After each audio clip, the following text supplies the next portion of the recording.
मम स्वानुभूतिमधिगिरि श्रीविमलधारा जैन श्रुत आनंद अमृत से भरी समता प्रवाह बहावती रागादि विकल्प तोड़ के माँ सरस्वती प्रतिभाव वंदन दृष्टि निज में जोड़ी के दृष्टि निज में जोड़ी के।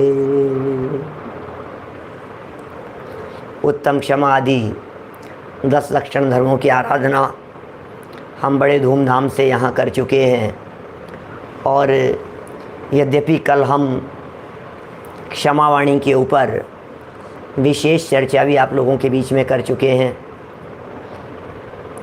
हमारे देशवासियों ने तो सुनी ही है और अमेरिका के भी सभी साधर्मियों ने कल सुनी ही होगी चर्चा।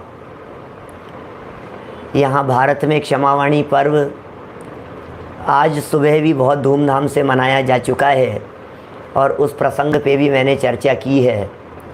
लेकिन आज ये पड़वा का दिन, प्रतिपदा का दिन अमेरिका में तो अब शुरू हुआ है और अभी आप लोगों ने क्षमावाणी की पूजन भी की है।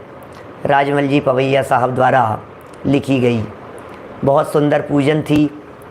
यद्यपि हमारा दैनिक रूटीन में यहाँ स्वाध्याय संयम प्रकाश ग्रंथ के ऊपर चल रहा है और कल से हम संयम प्रकाश ग्रंथ प्रारंभ करेंगे। हमारे बहुत सारे लोग सोच भी रहे होंगे कि आज तो शायद ग्रंथ आगे शुरू होगा जो 10-12 दिन से रुका हुआ था।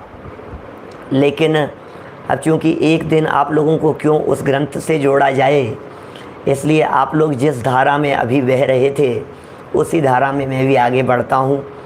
बहुत सुंदर पूजन पवैया जी साहब द्वारा लिखी गई विधान सम्राट रहे हैं और अद्भुत विधान आपके माध्यम से लिखे गए हैं। एक एक पूजा उसमें बिल्कुल वही अध्यात्म का रस हमें देखने जानने को मिलता है जैसा अध्यात्म का रस हमें समय सारादि ग्रंथों में जानने देखने को मिलता है। मार्मिक पूजन थी। देखिए आप पूजन की पंक्तियों से ही हम थोड़ी यहाँ बात कर लेते हैं। क्षमावाणी का पर्व सुपावन देता जीवों को संदेश। क्या संदेश देता है, क्या संदेश देता है क्षमावाणी का पर्व? क्यों मनाए क्षमावाणी और कैसे मनाए क्षमावाणी पर्व, कुछ उसकी चर्चाएं बता रहे हैं कि उत्तम क्षमा धर्म को धारो अति भव्य जीव का वेश। क्या कह रहे हैं? उत्तम क्षमा धर्म को धारो, इसका मतलब ये धारण करने की चीज़ है। मैं ध्यान आकर्षित करना चाहता हूँ, उत्तम क्षमा वाणी की चीज़ नहीं है, उत्तम क्षमा बोलने की चीज़ नहीं है। मिच्छामी दुक्कड़म कह दिया और मना लिया हमने क्षमावाणी पर्व, ऐसे ही तो मनाते आ रहे हैं पिछले वर्षों से। ये तो कह रहे हैं यहाँ पर उत्तम क्षमा धर्म को धारो, ये तो धारण करने की चीज़ है। ये धर्म है या नहीं है? उत्तम क्षमा नाम का, एक क्षमावाणी नाम का, ये तो वाणी जुड़ गया है इसके साथ में। वाणी से तो इसका किसी भी प्रकार का संबंध है नहीं। सही बात तो यह है, धर्म तो अंदर में होते हैं। क्षमावाणी धर्म, क्षमावाणी पर्व तो अंदर से बदलने का नाम है। जब यह जीव अंदर से बदलता है, अंतरंग में पवित्रता होती है, तो बाहर में जो वाणी होती है वो वाणी क्षमावाणी कहलाती है। और यहाँ प्रेरणा दे रहे हैं, मोह नींद से जागो चेतन, मिथ्याभिनिवेश को त्यागो, द्रव्य दृष्टि बन जाओ और निज स्वभाव से चलो, शीघ्र सिद्धों के देश। वाह! मानो पवैया जी हम सबको निमंत्रण दे रहे हैं। जैसे ध्यानत राय जी ने अपनी पूजन के अंत में लिखा, ध्यानत धर्म 10 पैड़ी चढ़ के शिव महल में पग धरा, उसी तरह से पवैया जी भी हमारे को यहाँ निमंत्रण दे रहे हैं कि द्रव्य दृष्टि बन जाओ और निज स्वभाव का आश्रय लो और चलो सिद्धों के देश। सबको आमंत्रण है भाई साहब, चलो चलो, तैयारी करो। अब तो कहाँ चलने की, कि सिद्धालय में चलने की तैयारी चल रही है। कितनी सुंदर पंक्तियाँ हैं। कुछ लोग तो ये सोच रहे होंगे चलो चलो निपट गए पर्व, चलो चलो छुट्टी मिल गई, अब कल से फ्री हो गए क्या। और कुछ सोच रहे होंगे अब क्या करें। तो पवैया जी कह रहे हैं करना धरना कुछ नहीं है, सिद्धों के देश चलने की तैयारी करो, सिद्धालय में चलने की तैयारी करो।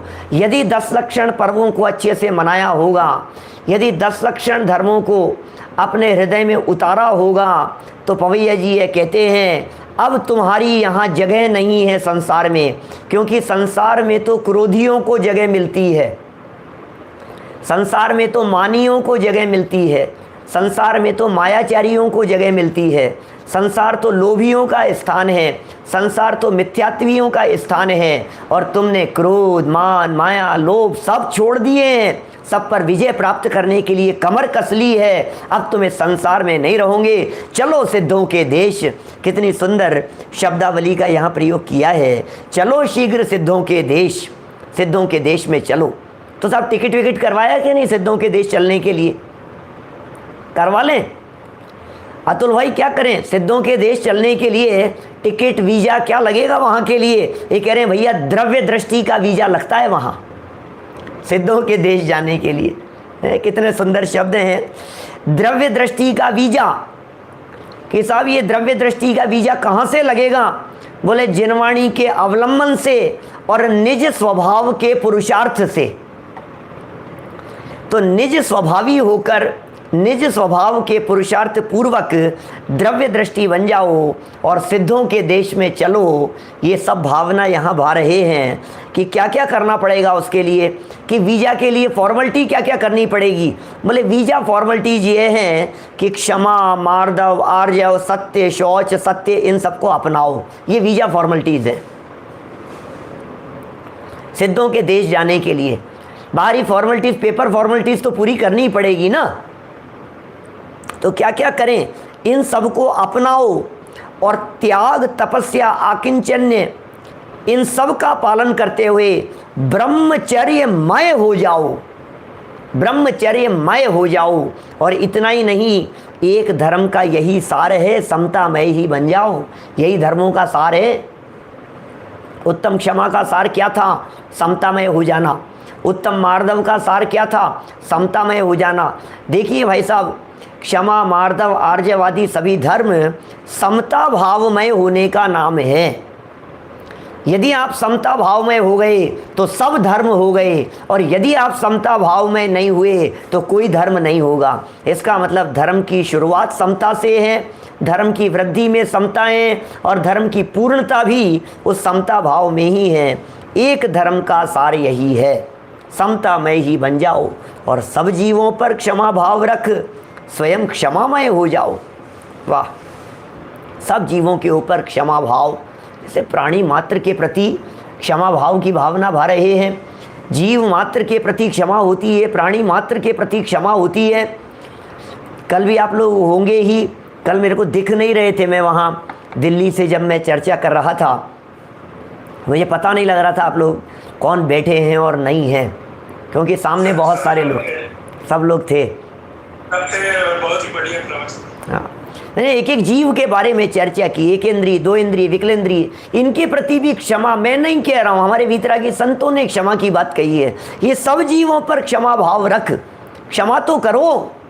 अरे मच्छर ने हमें काट क्या लिया, हमने उसके प्राण ले लिए, क्षमा भाव नहीं होगी। कान में आकर के वो संगीत सुनाने लगा, वो तो सोच रहा था बेचारा कि ये पूर्व जन्मों के मित्र हैं हमारे, चलो इनको म्यूजिक सुनाता हूँ, कुछ गाना सुनाता हूँ। वो आकर के कुछ बोलने लगा और हम इरिटेट हो गए। क्या इतने इरिटेट कैसे हो गए हम? अरे ये क्या मच्छर हटाओ इनको, क्या है?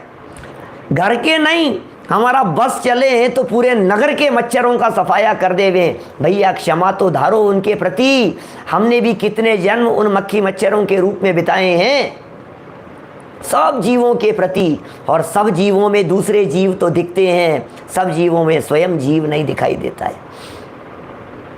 सब जीवों में पत्नी पुत्रादिक नहीं दिखाई देते हैं, सब जीवों में माता पिता भाई बहन नहीं दिखाई देते हैं, सब जीवों में अपनी फैमिली वाले नहीं दिखाई देते हैं। भाई साहब, सब जीवों में इतनी बड़ी प्रॉब्लम है।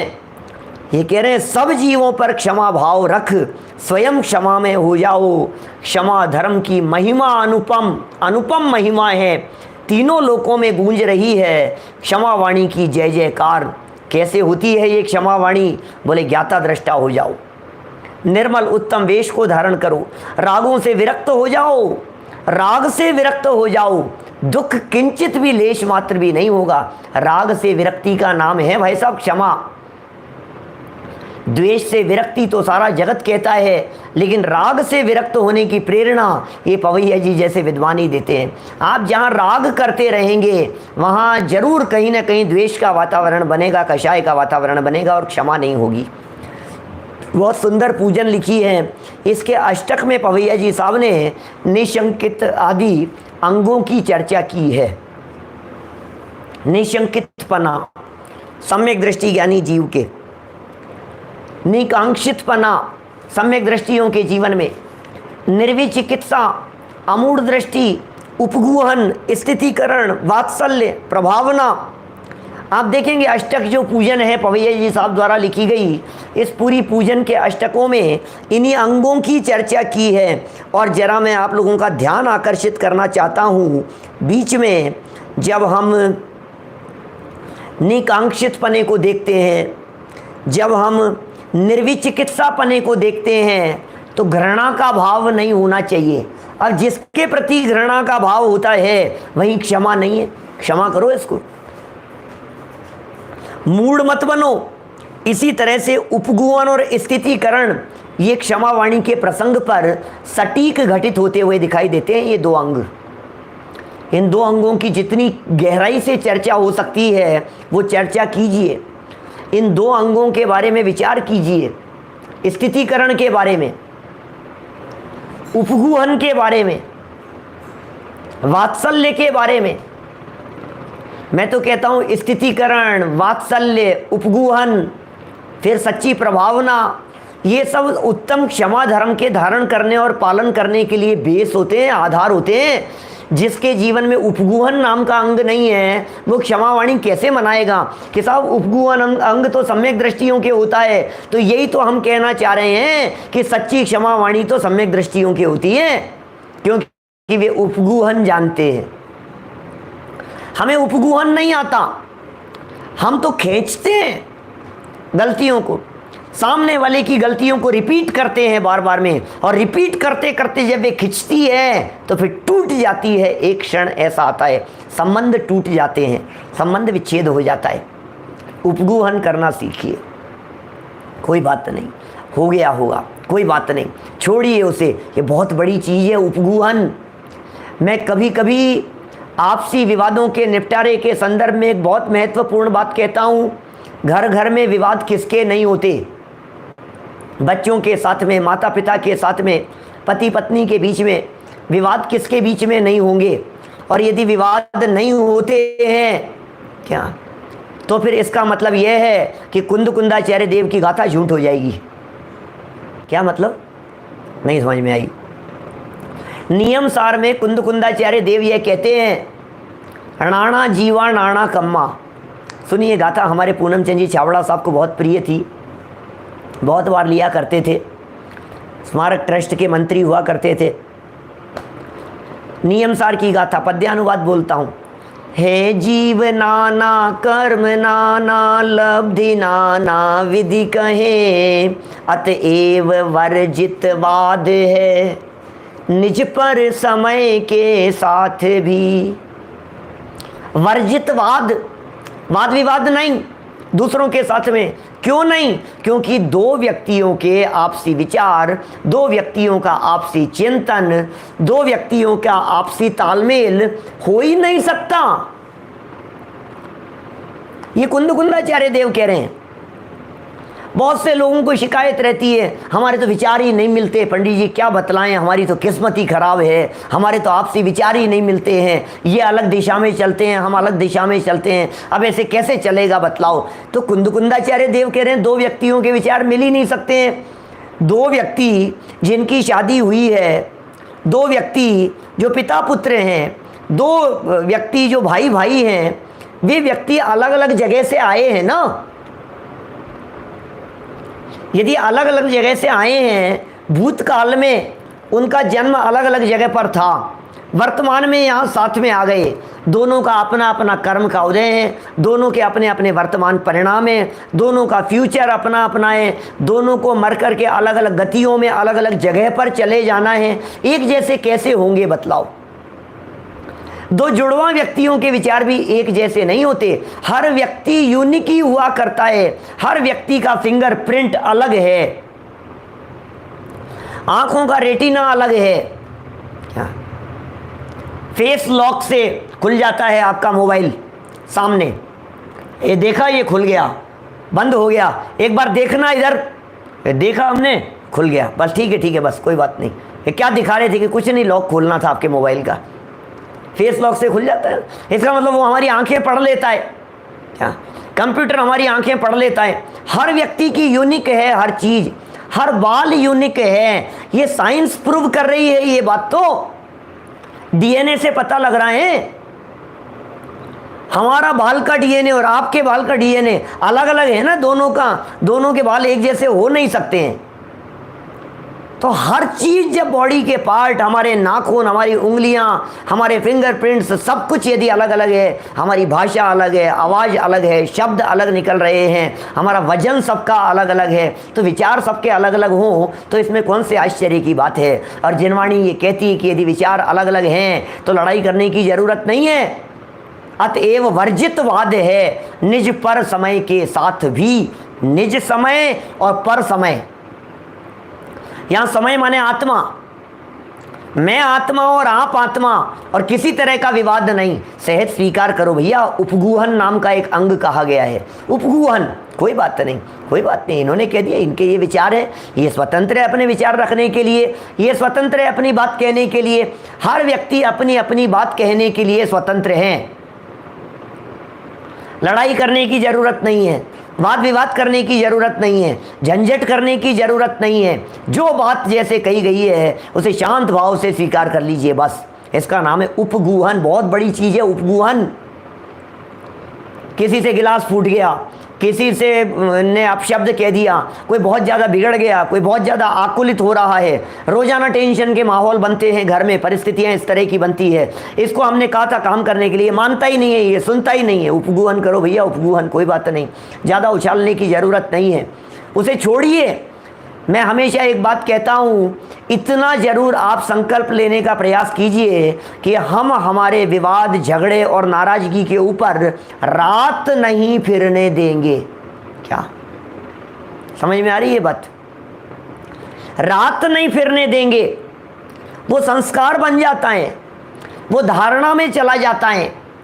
यदि कुछ धारणा ज्ञान तक चला गया तो फिर वो जन्म जन्मांतरों के अंदर तकलीफ देने में कारण बन सकता है। धारणा तक मत जाने दो। जिस तरह से 3 दिन पहले आपने क्या सब्जी खाई थी ये आपको याद नहीं है, उसी तरह से 3 दिन पहले किस बात पर हमारा विवाद हुआ था ये हमारे ज्ञान में संजोए रखने की जरूरत नहीं है। तब क्षमावाणी होती है जिग्नेश भाई। कैसे होगी क्षमावाणी बतलाओ मेरे को। अच्छा, मैं ये कहता हूँ बार बार मैं उस बात को याद करके, पता है कैसे मेरे को कैसे बोल दिए, ये मेरे को ऐसा कह दिया इन्होंने ऐसा कह दिया, अब उसका आप कंठपाठ कर रहे हो। क्या कंठपाठ करने के लिए आपको यही मिली है? कंठपाठ करने के लिए आपको अपनी बुराइयां ही मिली है, निंदा और आलोचना की बातें ही आपको कंठपाठ करने के लिए मिली है। घूम फिर करके याद करता है, अपने उपयोग में दोहराता है, उसको मेमोरी के अंदर बिल्कुल सेट करता है। मैं भूल कैसे सकता हूं? 2 महीने पहले इन्होंने मेरे से बात कही थी, मैं भूल कैसे सकता हूँ? अरे पंडित जी क्या बतलाऊं, 3 साल पहले इसने जो मेरे को शब्द कहे थे आज भी मेरी कानों के अंदर गूंजते हैं, मैं वो भूल कैसे सकता हूँ कि उसके बीच में क्षमावाणी नहीं मांगा। हाँ कोई बात नहीं, वो क्षमावाणी तो हो गई थी, सब हो गई थी, फिर तुम्हें याद कैसे है? वो 3 साल पहले के वो शब्द तुम्हें याद कैसे है जब तुमने क्षमावाणी मना ली थी और उत्तम क्षमा कह दिया था और उत्तम क्षमा के मैसेज भेज दिए थे इधर उधर? फिर क्या हुआ? नहीं कहते हैं अपन इस तरह की बात याद नहीं आने चाहिए, खोटी बातें याद नहीं आनी चाहिए। मैं क्यों याद करूं उन बातों को? मैं क्यों याद करूं उस विवाद की परिस्थिति को? मैं क्यों याद करूं उन बातों को जो बातें मुझे पीड़ा करने वाली होती हैं? कई लोग ऐसी बातें कहते हैं, भावेश भाई ऐसी बातें कहते हैं कुछ लोग अरे पंडित जी, जब जब मैं वो इंसिडेंट याद करता हूँ मेरा दिमाग खराब हो जाता है। जब जब मैं उस बात के बारे में सोचता हूँ इतना दुख होता है अंदर से। उस बात को सोच सोच करके कई बार तो आंखों से आंसू बहने लग जाते हैं, माथा खराब हो जाता है, दिमाग खराब हो जाता है। जब जब वो बात दिमाग में आती है तभी तो मैं उनसे ये कहता हूँ कि भाई साहब आपका दिमाग सच में ख़राब है क्या? बोले क्यों, क्या बात हो गया? कि जिस बात को सोच के आपका दिमाग खराब हो जाता है उस बात को सोचते ही क्यों? जिस बात को सोचते ही आपका पारा गर्म हो जाता है आप उसे सोचते ही क्यों? वे विवाद की बातें, वे लड़ाई की बातें वे बार बार में सोचते क्यों हो? सोचना बंद नहीं कर सकते हो? ये नहीं साहब ऐसा कैसे हो सकता है, याद आ जाती है, याद आ जाती है, फिर कुछ होती है और हमें पुरानी बात याद आ जाती है कि भैया सुनो, यहाँ वीतरागी संत तुम्हें परमात्मा कह करके पुकार रहे हैं, यहाँ वीतरागी संत तुम्हें अनंत गुण संपदा का स्वामी कह करके पुकार रहे हैं, तुम उसे तो याद नहीं करते हो। और किसी व्यक्ति ने तुम्हारे 2 लाख रुपए खा लिए, उसे तुम दिन में 1000 बार याद करते हो। क्या हो गया है? उपगुण नहीं हो सकता है। अरे पंडित जी ऐसे कैसे चलेगी गृहस्थी? फिर तो कोई भी व्यक्ति हमारे को लूट लेगा, कोई भी व्यक्ति खा जाएगा, कोई भी व्यक्ति पैसे लेकर के हमारे को लौटाएगा नहीं। कि तुम चिंता मत करो, तुम्हारी संपदा कम नहीं होती है क्योंकि तुम अनंत गुण संपदा के स्वामी हो। ये विचार चिंतन ही तो करना है इन धर्मों के आधार पर। ये उपगुण होगा तो सच्ची क्षमा होगी, उपगुण होगा तो स्थितिकरण होगी, उपगुण होगा तो वात्सल्य होगा, या वात्सल्य होगा तो सच्ची क्षमा होगी। ऐसा लगाइए आप, सब एक दूसरे से जुड़े हुए हैं। मैं विचार कर रहा था अभी, मैं जब एयरपोर्ट से आ रहा था, आते आते अभी बस आते ही तो आप लोगों के बीच में बैठ गया। यहाँ पूजन चल रही थी आप लोगों की, विषय क्या लेना है, मेरे दिमाग में तो संयम प्रकाश था। फिर बात हुई कि आपके तो पूजन चल रही है, तो मैंने उस पूजन को रास्ते में ही चलाया, सुना गाड़ी में आते आते। तो उसमें ये पवैया जी के छंद चल रहे थे। मैंने कहा अरे निशंकित अंग, ये निकांक्षित अंग, ये पवैया जी क्या कर रहे हैं? मैंने देखा, मैं देखूं तो सही क्षमावाणी पूजन में क्या लिखा है पवैया जी ने क्या। अब ये क्षमावाणी पूजन के अंदर ये निशंकित निकांक्षित अंगों की चर्चा कर रहे हैं। तो मुझे ये समझ में नहीं आया कि ये निशंकित आदि की चर्चा इसमें क्यों। फिर समझ में आया, अरे सम्यक दृष्टि के क्षमा धर्म है, सम्यक दृष्टि के उत्तम क्षमा होती है, उपगुहन के बिना क्षमा नहीं होती। करो तो सही एक बार उपगुहन, सामने वाले को धर्म मार्ग से विचलित होते हुए को धर्म मार्ग में स्थापित करने का नाम उत्तम क्षमा है। अपने आप के परिणाम यदि धर्म मार्ग से विचलित हो रहे हो तो अपने आप को धर्म मार्ग में स्थापित करने का नाम उत्तम क्षमा है। क्षमा धर्म के लिए शब्द नहीं चाहिए होते हैं। यार मेरे पास तो मोबाइल ऐसा है जो व्हाट्सअप वाला है ही नहीं, तो अब मैं क्षमावाणी कैसे मनाऊंगा? पापा मेरे को एक मोबाइल दिलाओ। कि क्यों? कि मुझे भी क्षमावाणी पर्व मनाना है। तो मैंने कहा इसमें मोबाइल का क्या चक्कर है? कि नहीं सब लोग मोबाइल पर क्षमावाणी के मैसेज भेजते हैं ना, इसलिए मुझे भी भेजना है। अरे मूर्ख, क्या ये मोबाइल पर मैसेज भेजने का नाम क्षमावाणी होता है क्या? इससे क्षमावाणी पर्व चलता है क्या? नहीं फिर तो बोलने की भी दरकार नहीं है। क्षमावाणी पर्व के लिए बोला भी नहीं जाता है। एक शब्द जवान से नहीं निकलने वाले वीतरागी संतों के सच्ची उत्तम क्षमा होती है। 3 कषाय चौकड़ी के अभाव जन्य क्षमा होती है उनके जीवन में। क्षमा नहीं, क्षमा आदि 10 धर्म उनके जीवन में होते हैं, 10 धर्म उनके जीवन में होते हैं। ये महाराजों की जीवनचर्या है। वात्सल्य होता है सबके प्रति। देखो जिनके प्रति वात्सल्य का भाव होगा उनके प्रति क्रोधादि कषायों का भाव नहीं हो सकता है। विचार कीजिए एक बार, आपका जिनके प्रति वात्सल्य भाव होता है ना, उनके प्रति सहजी प्रीति दौड़ती है। और जिनके प्रति प्रीति होती है क्या, उनके प्रति ऐसा नहीं हो सकता। जिनके प्रति प्रीति हो उनके प्रति क्रोधादि कषायें नहीं हो सकती, उनके प्रति नाराजगी का भाव नहीं हो सकता है। बहुत स्पष्ट है ये बात। इसका मतलब उत्तम क्षमा या क्षमावाणी का जन्म वात्सल्य पूर्वक होता है। अरे साधर्मी वात्सल्य पूर्वक होता है। वात्सल्य का भाव हो साधर्मियों के प्रति, प्रीति का भाव हो, अपनेपन का भाव हो। जहाँ अपनापन होता है वहाँ सब बात सहन कर लेता है। जगत में एक ऐसी कहावत चलती है, दूध देने वाली गाय की लात भी सहते हैं। जो गाय दूध देती है उसकी लात भी बर्दाश्त करता है, कोई बात नहीं, अपनापन है ना, कोई बात नहीं, अपनी गाय है यार, भैया भी दूध लेना है भी इससे। तो इसी तरह से जब अपनापन होता है अपनों के प्रति, जब अपनापन होता है साधर्मियों के प्रति, जब अपनापन होता है परिवार वालों के प्रति, जब अत्यंत प्रीति होती है अपने साथी मित्र सगे संबंधियों के प्रति, तो उनके प्रति नाराजगी नहीं होती है, तुरंत मिट जाती है। चुन चुन के याद कीजिए विरोधियों को, चुन चुन के याद कीजिए जिनके प्रति रहा हो विरोध भाव, चुन चुन के याद कीजिए। आज ये हमारे पूरे साल भर का हिसाबी वर्ष है, फाइनेंशियल ईयर होता है ना जो चलता है, जिस तरह से रिटर्न फाइल करनी होती है, पूरे साल भर का लेखा जोखा हिसाब किताब निकालते हैं, बैलेंस शीट तैयार होती है, किससे कितना लेना है किससे कितना देना है, हिसाब फाइनल 31 मार्च के दिन। इसी तरह से पूरे साल भर की बैलेंस शीट तैयार होनी चाहिए। कौन से दिन? एक क्षमावाणी के दिन।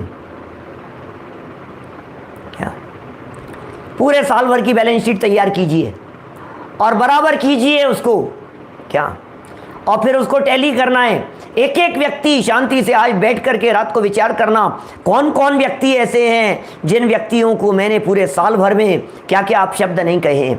याद कीजिए उन सभी व्यक्तियों को, लिस्ट बनाइए उनकी, संपर्क कीजिए उनसे, उन्हें अपनी भूल अपनी गलती को याद करवाते हुए उन्हें ज़रूर उनसे क्षमा मांगिए।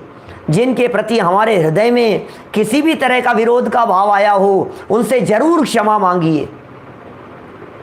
देखिए, हो सकता है आपको ये लगे कि उनको तो पता ही नहीं है, हमने तो मन में सोचा था, अरे फिर भी हृदय की पवित्रता तो हमारी चाहिए, सामने वाला माफ़ नहीं करेगा इसका भी दरकार नहीं होता है। यहाँ क्षमावाणी के प्रसंग पर कि साहब उसने यदि माफ़ नहीं किया तो वो नहीं करेगा तो क्या होगा, मत करने दो, वो नहीं करे तो कोई बात नहीं।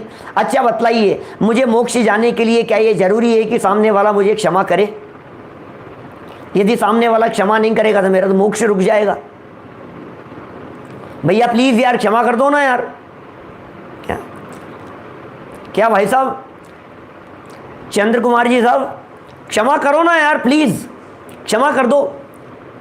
कि नहीं करूँगा, अरे यार वो मेरे को क्षमा ही नहीं कर रहे हैं, अब मैं मोक्ष कैसे जाऊँगा? अब क्या करें? अब मेरा तो मोक्ष अटका दिया इन्होंने ज़बरदस्ती अटका दिया मेरा मोक्ष। ये क्षमा करें तो मैं मोक्ष जाऊँ। लोग इस तरह की बात कहते हैं, भरत जी बेचारे की ज़मीन पर ये बाहुबली खड़े थे, बाहुबली का मोक्ष अटक गया। क्या करूं, भरत की ज़मीन पे खड़ा हूं, भरत की ज़मीन पे खड़ा हूं, भरत की ज़मीन पर खड़ा हूं। लोग कहते हैं ऐसा, अपन आत्मार्थी नहीं, लोग ऐसा कहते हैं, भरत की ज़मीन पे खड़ा हूं, क्या करूं? तो भरत ने भी सोचा कि यार ये मेरी वजह से अटके हुए हैं, चलो मैं इनकी गुत्थी सुलझा देता हूँ। और फिर भरत जी जाकर के उनके पैरों में पड़ गए और कहा कि भैया ये ज़मीन किसकी है, तुम क्या विकल्प कर रहे हो, चलो। गुत्थी सुलझ गई और मोक्ष हो गया। तो लोगों को ऐसा लगने लग गया कि उनकी वजह से अटका हुआ था। हमारा मोक्ष किसकी वजह से अटका हुआ है?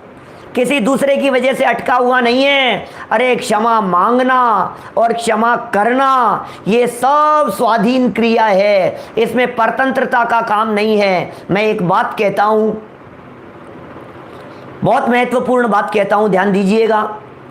ये धर्म आत्मा के धर्म हैं, और यदि इन आत्मा के धर्मों को हमने पराधीन समझ लिया तो आत्मा की स्वाधीनता भंग होती है, वस्तु स्वरूप डिस्टर्ब होता है भाई साहब। ये आत्मा के धर्म हैं और आत्मा के धर्म परतंत्र नहीं होते। आत्मा को आत्म धर्म प्रकट करने के लिए पराधीनता नहीं होती है। मैं क्षमा मांगूंगा, वो क्षमा करेंगे, वो क्षमा मांगने आए तो सही एक बार, मैं भी देखता हूँ, ऐसे ही थोड़ी ना करूँगा। अरे भाई, अंदर से गई कषाएं और हो गई क्षमा। लेकिन ध्यान देना, एक और महत्वपूर्ण मुद्दा कह रहा हूँ मैं। आज थोड़े से आत्मवादी अपन लोग सब निश्चय क्षमा की तो खूब चर्चाएं करते हैं। क्या व्यवहार क्षमा की ज़रूरत नहीं है? निश्चय क्षमा की बातें तो कल भी हमने की है, आज सुबह भी हमने की है। सुबह समय सार का कौन से नंबर का प्रवचन था मुझे ध्यान नहीं है, छठी गाथा पर चलते समय मैंने वहाँ भी क्षमा के संदर्भ में चर्चा की है कि आप ज्ञायक भाव देखेंगे तो क्षमा होगी। एक वो प्रसंग हुआ, तो वो ज्ञायक भाव देख लिया भाई साहब, कि क्या एक भाव देख लिया, हो गई क्षमा, हो गई क्षमा, बस अब क्या ज़रूरत है। कि नहीं भाई, सामने वाले के दिल में यदि कोई टीस बैठी हुई है आपको लेकर के, आपकी किसी बात को लेकर के, तो उसे भी निशल्य करने की जिम्मेदारी हमारी बनती है। इसलिए वाणी से भी बोलने की ज़रूरत है। कभी कभी वाणी बहुत बड़ा रोल प्ले करती है भाई साहब, ये वाणी की बात साधारण नहीं होती है, बहुत बड़ा रोल प्ले करती है। 26 नंबर का प्रवचन था आज सुबह का, धन्यवाद। कितना बड़ा रोल प्ले करती है, सामने वाले का दिल हल्का हो जाता है। आप एक बार सामने वाले से सॉरी कह करके तो देखिए, आप ये क्षमा और माफ़ी के शब्द बोल करके तो देखिए। ये शब्द हमारी जबान से निकलते हैं और इतने शब्द निकलने पर हम भी बहुत हल्के हो जाते हैं और सामने वाले का भी बोझ हल्का हो जाता है।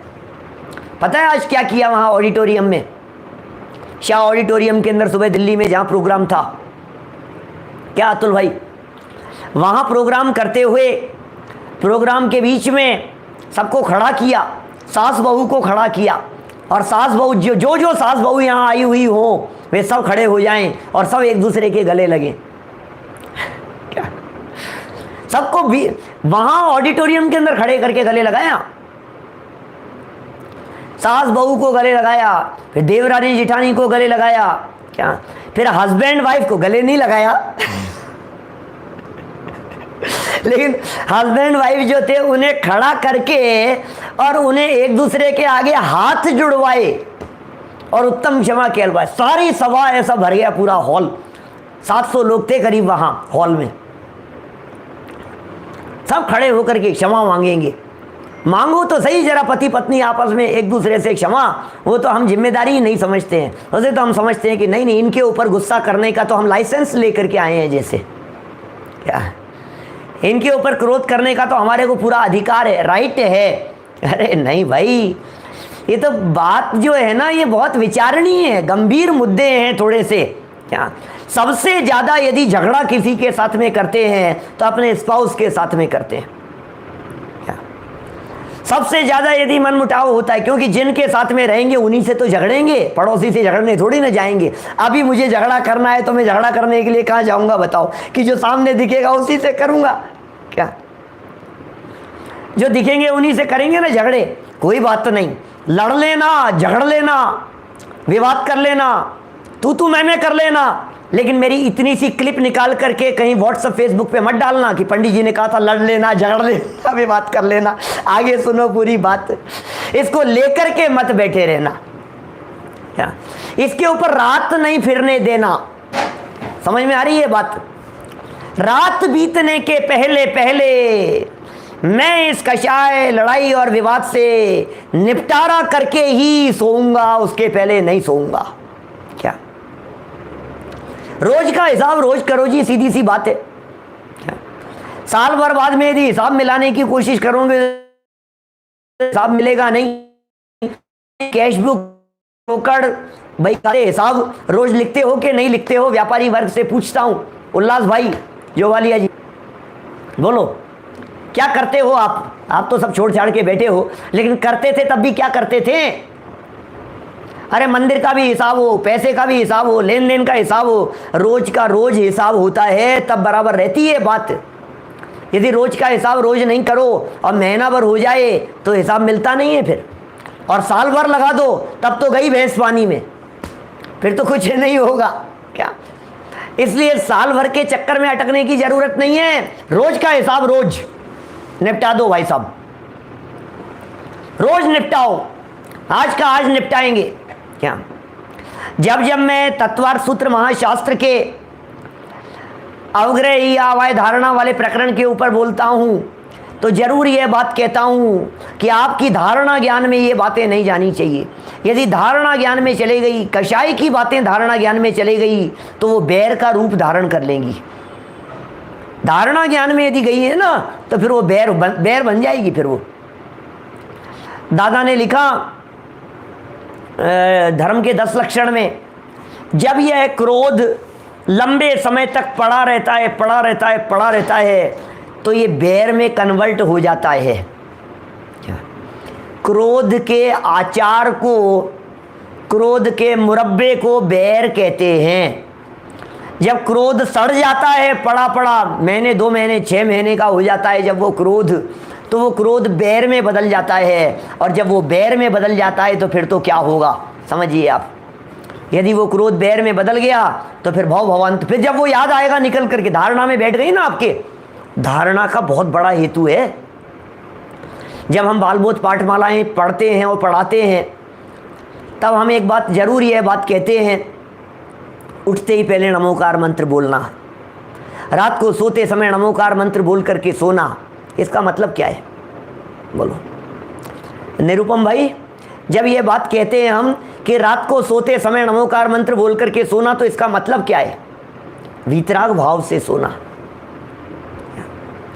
आप अंत समय में आत्मा परमात्मा का चिंतन करते हुए सोना। सोते समय हम कषायों को लेकर के सोएंगे तो हमारी धारणा में कषायें छप जाएगी, कीलित हो जाएंगी। वो लास्ट चीज जो होती है ना, वो चीज छप जाती है आपके दिमाग में। लास्ट मोमेंट पर जो बात चल रही होगी सोते सोते सोते सोते, इसका मतलब नींदों में भी वो चीज वो आपके सबकॉन्शियस माइंड में कहीं ना कहीं घर कर जाएगी। इसलिए भी अलर्ट, आत्मा परमात्मा का चिंतन करो, शुद्ध आत्म तत्व का चिंतन करो, वस्तु स्वरूप का चिंतन करो। मैं कौन हूं, परमात्मा कौन है, मैं स्वयं परमात्मा कैसे बन सकता हूं, इन बातों के बारे में चिंतन कीजिए भाई साहब। ये बातें धारणा में बैठनी चाहिए। इसका सबसे बड़ा बेनिफिट ये होगा, एक तो बैर भाव अगले जन्म में साथ में नहीं जाएगा। दूसरी बात ये होगी, यदि धारणा में शुद्ध आत्म तत्व की बातें चलेंगी तो अगले जन्म में रिकॉल होकर के जाति स्मरण के माध्यम से भी सम्यक दर्शन का निमित्त बन जाएगा। ये तत्व ज्ञान की चर्चाएं यदि धारणा ज्ञान के लेवल पर गहराई से यदि छप गई तत्व ज्ञान की बातें, तो फिर चिंता की बात नहीं है। बहुत सारे लोगों को टेंशन होती है, बहुत सारे लोगों को चिंता होती है, अगले भाव में क्या होगा, अंत समय आ गया, जीवन पूरा हो जाएगा तो क्या हुआ, इस भाव में सम्यक दर्शन नहीं हुआ तो फिर क्या होगा, अरे ये सम्यक दर्शन के बिना जीवन पूरा हो जाएगा तो फिर अगले जन्म में ABCD से शुरू करना पड़ेगा, कितनी बड़ी समस्या खड़ी हो जाएगी। फिर ABCD से शुरू करेंगे, बोले चिंता मत करो, अभी इतना पक्का कर लो कि वो अगले भाव तक साथ में जा सके। इसका नाम है धारणा। आप धारणा में क्या बिठा रहे हैं? धारणा में यदि उल्टी बात बिठाएंगे तो नरक में जाकर के लड़ेंगे, तू मैं करेंगे और क्या होगा, टुकड़े टुकड़े करेंगे नरक में जाकर के।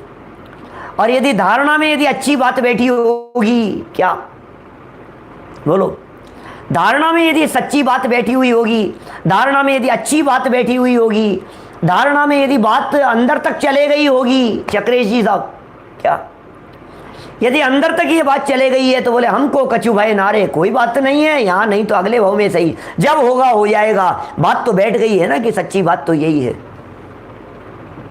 सम्यक दृष्टि ऐसी क्षमावाणी मनाता है, सम्यक दृष्टि की ऐसी क्षमावाणी होती है। देखिए क्या कह रहे हैं, उपगुहन नाम के अंग की चर्चा, दीप का छंद था यहाँ। राग द्वेष मोहादि आश्रव ज्ञानी को होते न कभी, ज्ञाता दृष्टा को ही होते उत्तम संवर भाव सभी। ओहो, उपगुहन का अधिकारी सम्यक दृष्टि होता है, सम्यक दृष्टि उपगुहन का अधिकारी है। उत्तम क्षमा धर्म को धारण कर लो, उपगुहन के अधिकारी बन जाओ।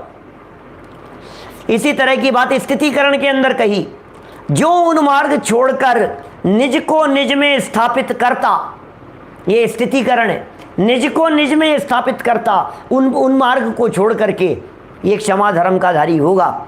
वात्सल्य अंग का धारी, सम्यक दृष्टि मिटाता पूर्ण विभाव। ओहो, वात्सल्य अंग की कितनी सुंदर लाइन दी है, सारे विभाव मिटा देता है वात्सल्य अंग का धारी।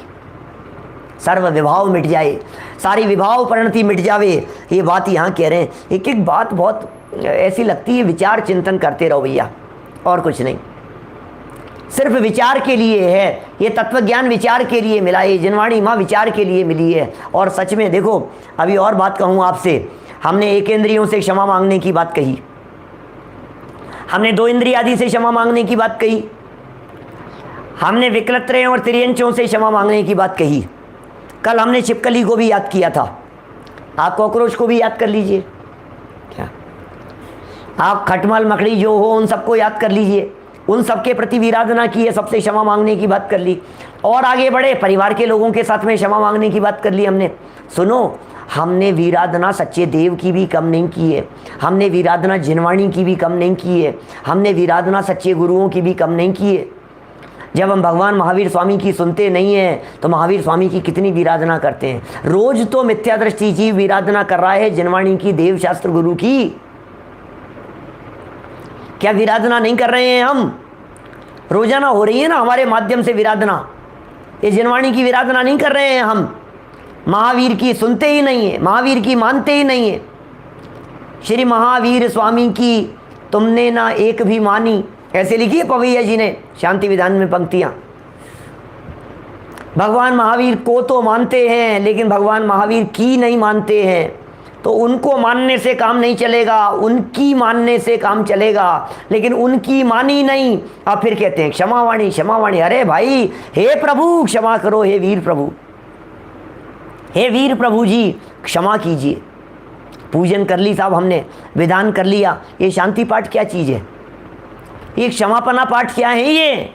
ये यही तो है विसर्जन पाठ में, यही तो बोलते हैं अक्षर पद मात्रा से दूषित जो कुछ कहा गया मुझसे क्षमा करो प्रभु सो सब, करुणा करी पुनि छुड़ाऊं भव दुख से। एक क्षमा मांग रहे हैं हम, हमसे कह दिया गया है, हमसे बोल लिया गया है। हो रहा है ना ये रोजाना। भगवान महावीर स्वामी को सुना सुना करके आ जाते हैं और उनकी नहीं सुनते हैं। ये कैसी वीराधना हो रही है? सिर्फ चिंतन और विचार करना है क्षमावाणी के प्रसंग पर। हो हे प्रभु, अनंत उपकार है आपका, अनंत भूल किए हमने आज तक, अब नहीं भूलेंगे प्रभु जी। अपने आप को भूलकर अपने आप को भी भूला और आपके संदेश को भी भूला, अपने आप को भी भूला हे जिनेंद्र देव, और जिन वचनों को भी भूला। ये महा अपराध हुए हैं हमारे माध्यम से। ये दोष नहीं थे, ये साधारण नहीं थे, ये अपराध थे। और इन अपराधों का फल क्या हुआ फिर? और फिर नरक निगोदों बीच हुए सब निर्णय हे सर्वेश। सारे निर्णय हुए, नरक में जाकर के निर्णय हुए, निगोदों में जाकर के निर्णय हुए।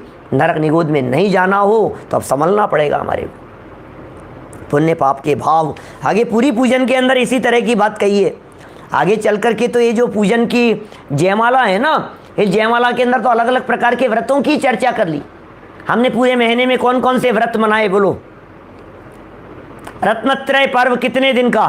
कि 3 दिन का। 10 लक्षण कितने दिन का? बोले 10 दिन का। तो 16 कारण कितने दिन का? बोले 16 दिन का। कोई नहीं बोल रहा है। अरे 16 कारण पर्व 1 महीने का होता है, 16 दिन का नहीं होता है। अभी पढ़िए ना पूजन, ये क्या लिखा है? ये 16 दिन का नहीं होता क्या? ये 16 कारण पर्व पूरे महीने चलता है। ये 30 दिन का पर्व है, पता ही नहीं था। इसकी देखो जरा, भाद्र मास में 16 कारण 30 दिवस तक होता है। जयमाला के तांडक छंद की 3री लाइन है। जयमाला की 3री लाइन में लिखा है, पहली लाइन में लिखा 16 कारण व्रत, पुष्पांजलि व्रत, 10 लक्षण व्रत, रत्नत्रय व्रत। ये 4 व्रत आते हैं भादवे के महीने में। कितने लोगों को पता थे बताओ? 4 व्रत आते हैं, 4 पर्व आते हैं इस भादवे के महीने में। पहले पर्व का नाम है 16 कारण, दूसरे का नाम है पुष्पांजलि, फिर है 10 लक्षण और फिर है रत्नत्रय।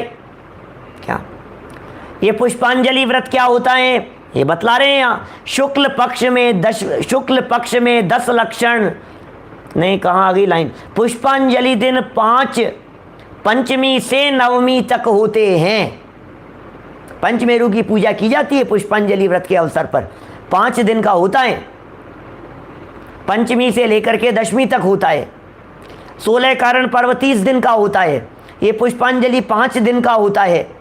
भाद्र महीने की पंचमी से लेकर के और नवमी तक होता है।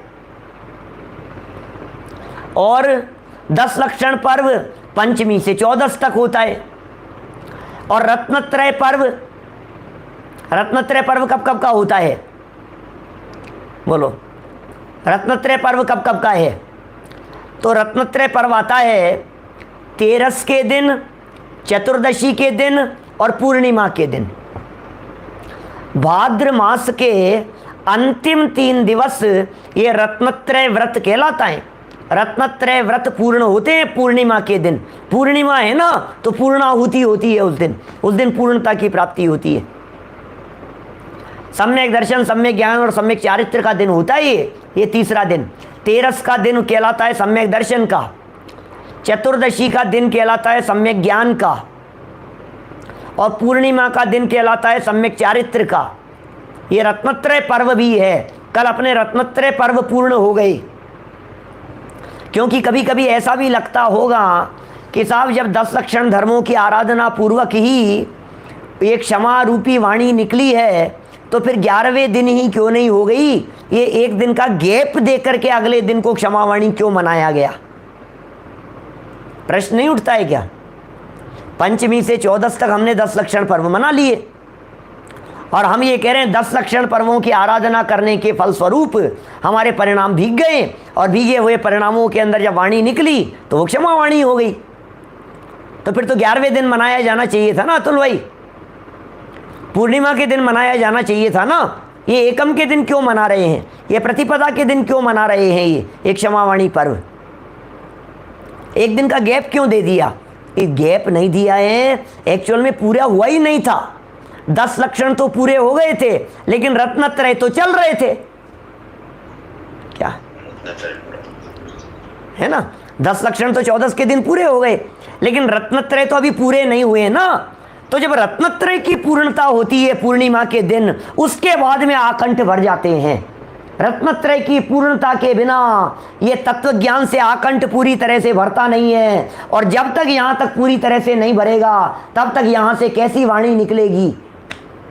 क्रोध वाणी, मान वाणी, माया वाणी, जन वाणी नहीं निकलेगी क्या? क्रोध में भरी हुई वाणी निकलेगी। अरे आप जानते हो क्या? मैं भाई साहब, मैं तो, इसका नाम मान वाणी है। मान वाणी क्या होता है? घमंड में निकले गए शब्द।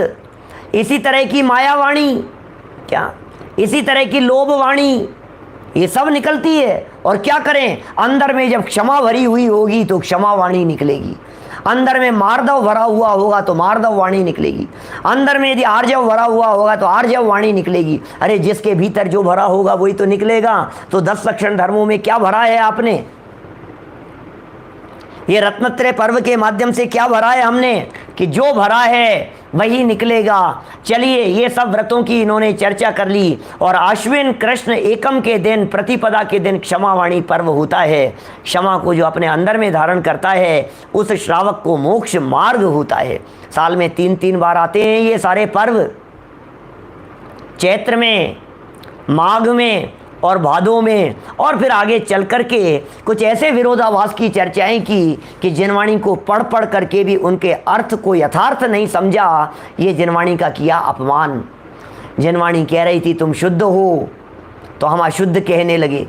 जिनवाणी ने जब कर्म की दृष्टि से अशुद्ध कहा, तब हम द्रव्य दृष्टि से देख करके कहने लगे नहीं नहीं आत्मा तो शुद्ध है। तो विसंवाद पैदा हो गया।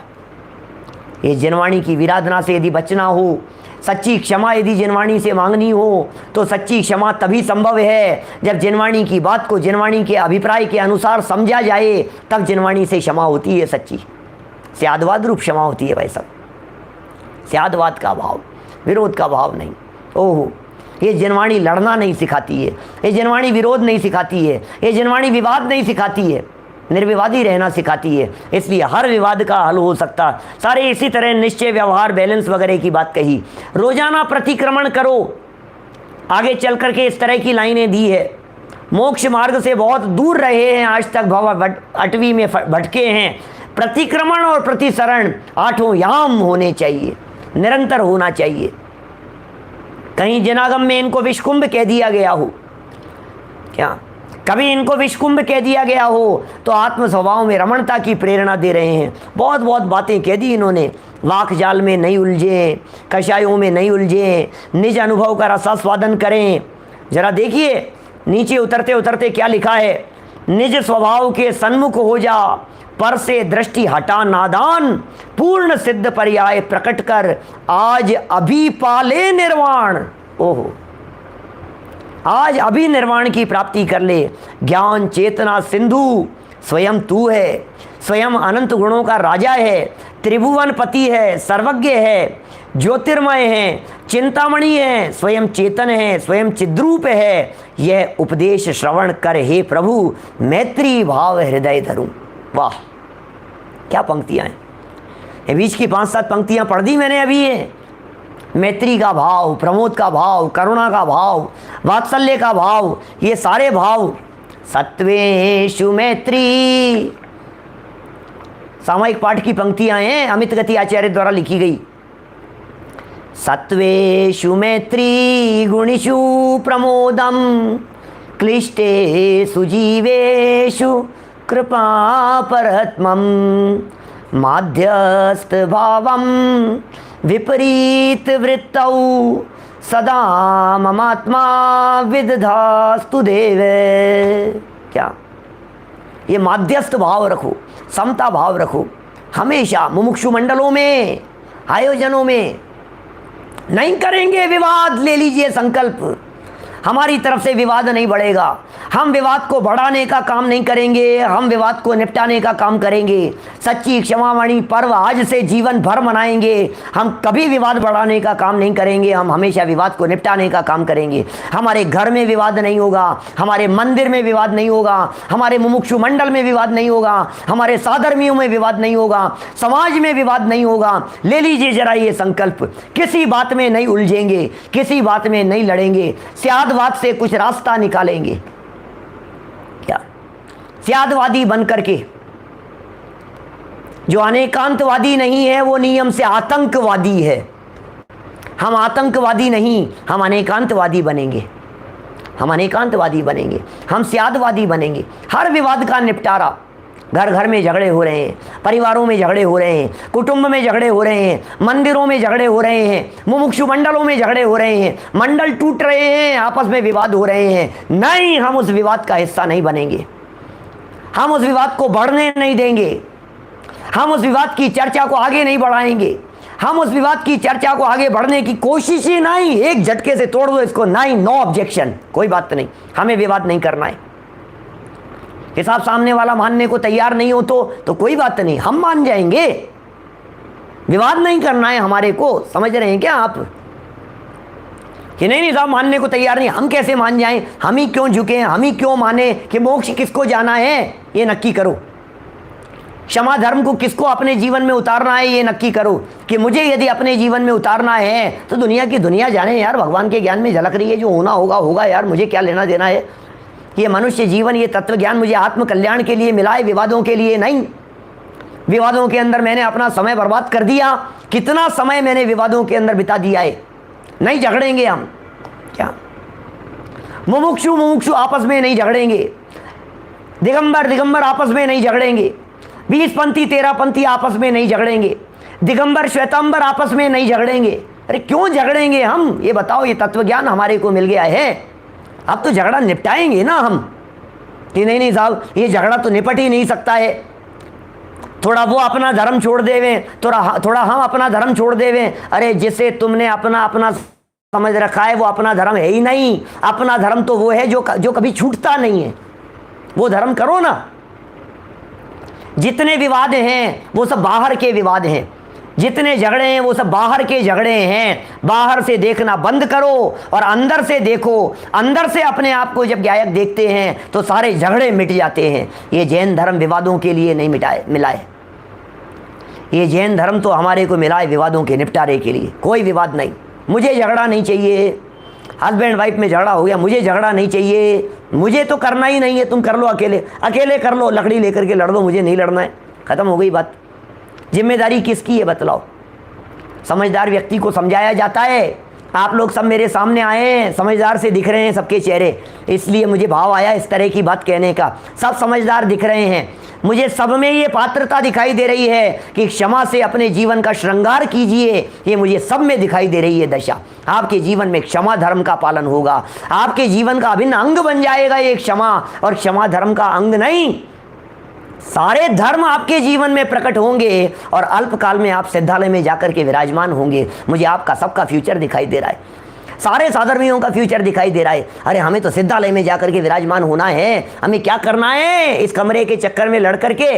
हमें क्या करना है, ये 2 मिनट के चक्कर में लड़ करके ट्रेन की सीट पे लड़ने को तैयार हो जाता है, फ्लाइट की सीट में लड़ने को तैयार हो जाता है। 5 मिनट के लिए जिंदगी में जिस व्यक्ति के साथ में बैठा है लड़ने को तैयार हो जाता है। तू कर क्या रहा है? सिद्धालय में जाएगा, वहां सिद्धों की बस्ती बिगाड़ेगा, सिद्धों के बीच में जाकर के।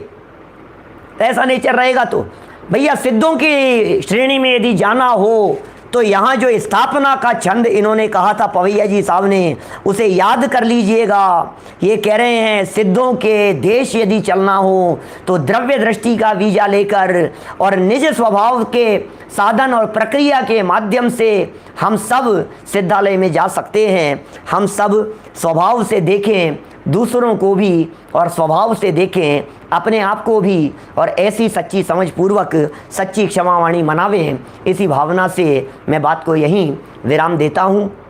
आप सबसे बहुत भावपूर्वक क्षमा मांग रहा हूँ। बहुत बार ऐसा होता है क्योंकि गलतियाँ उनसे ज़्यादा होती है जो बोलते हैं, और अपनी पूरी सभा में सबसे ज़्यादा मैं ही बोलता हूँ। आप लोग तो मौन धारण करके बैठे रहते हैं, क्या तो बोलता तो मैं ही हूँ। तो कभी किसी के को कुछ कह दिया गया हो, लाइव चैट में भी कभी किसी के लिए कुछ लिख दिया गया हो, किसी ने कुछ लिखा हो, किसी के लिए अपशब्द कह दिया, किसी को अवॉइड करके आगे बढ़ गए, कुछ भी नहीं। आप दूसरे लोग लिख रहे हैं उन्हें अवॉइड कीजिए, कभी विरोध मत कीजिए, सहज रहिए, शांत रहिए और क्षमा धर्म को सब अपने जीवन में अपनावें। सभी से उत्तम क्षमा। कल से हम रात को 8 बजे प्रारंभ करेंगे संयम प्रकाश ग्रंथ और चैट लाइव। इसके बारे में भी कहता हूँ एक और बात, माने ये हमारे जो है चलता है ना, क्या बोलते हैं, कई लोगों के मैसेज आते हैं कि लिंक नहीं मिली, लिंक नहीं मिली।